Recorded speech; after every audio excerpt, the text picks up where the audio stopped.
बांग्लादेश की पूर्व प्रधानमंत्री शेख हसीना को लेकर अंतिम फैसला आ सकता है। ये अंतिम फैसला शेख हसीना के प्राणों को लेकर हो सकता है। शेख हसीना के खिलाफ बांग्लादेशी ट्रिब्यूनल में सुनवाई शुरू हो चुकी है, जो जल्द ही अपना फैसला सुना सकती है।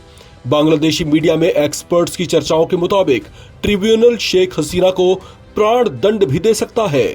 बांग्लादेश के ISTBD या इंटरनेशनल क्राइम्स ट्रिब्यूनल में शेख हसीना के खिलाफ लगे आरोपों की सुनवाई चल रही है, जिसमें कई पहलुओं पर बहस जारी है। बताया जा रहा है कि पूर्व प्रधानमंत्री शेख हसीना से जुड़े इस मुकदमे का लाइव टेलीकास्ट किया जाएगा। बांग्लादेश में इस तरह की सुनवाई पहली बार होगी। शेख हसीना पर आरोप है कि उन्होंने पिछले साल देश भर में हुए विद्रोह के दौरान कथित तौर से नरसंहार का आदेश दिया था। इन आरोपों को मुख्य अभियोजक मोहम्मद ताजुल इस्लाम और उनकी टीम ने अदालत में पेश किया है। द ढाका ट्रिब्यून की रिपोर्ट के मुताबिक प्रोसिक्यूटर्स ने शेख हसीना को उन हिंसक कार्रवाइयों का जिम्मेदार बताया है, जिनमें सैकड़ों आम लोगों की जानें चली गई थी। इस मामले में हसीना के दो पूर्व सहयोगी, पूर्व गृह मंत्री असदुज्जमान खान कमाल और पूर्व पुलिस प्रमुख चौधरी ममून को भी सह आरोपी बनाया गया है। प्रोसिक्यूटर मोहम्मद ताजुल इस्लाम ने कोर्ट में दलील दी है कि सबूत साफ तौर पर दिखाते हैं कि ये कार्रवाई शेख हसीना के इशारे पर ही की गई थी। उन्होंने इसे एक बड़ा हमला बताते हुए कहा कि इसका नेतृत्व शेख हसीना के जरिए किया गया था। शेख हसीना के खिलाफ कोर्ट की ये सुनवाई तब शुरू हुई है जब कोर्ट में 12 मई को इस मामले से संबंधित जांच रिपोर्ट जमा की गई थी। इस रिपोर्ट में पहली बार शेख हसीना को उन हत्याओं का जिम्मेदार ठहराया गया जो जुलाई और अगस्त में विरोध प्रदर्शनों के दौरान हुई थी। रिपोर्ट में कहा गया है कि हसीना ने ही सुरक्षा बलों को कार्रवाई के आदेश दिए थे।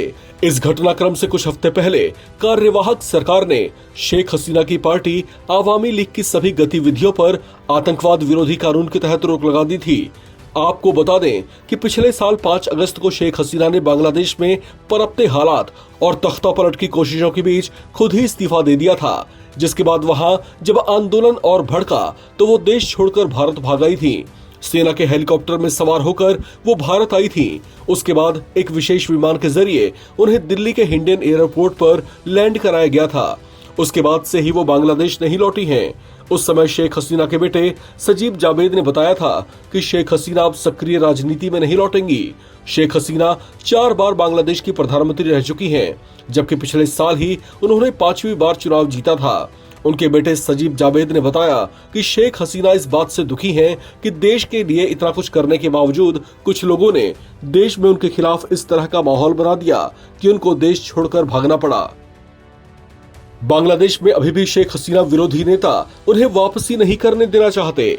बताया जा रहा है कि कम सबूतों के आधार पर पेश की गई जांच रिपोर्ट के आधार पर उनके खिलाफ केस इसलिए चलाया जा रहा है ताकि उनकी देश से बेदखली इसी तरीके से बनी रहे और वो वापसी न कर पाए।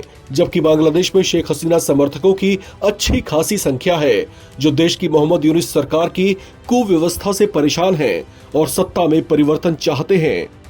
इस खबर में फिलहाल इतना ही। बाकी अपडेट्स के लिए आप बने रहें NBT ऑनलाइन के साथ।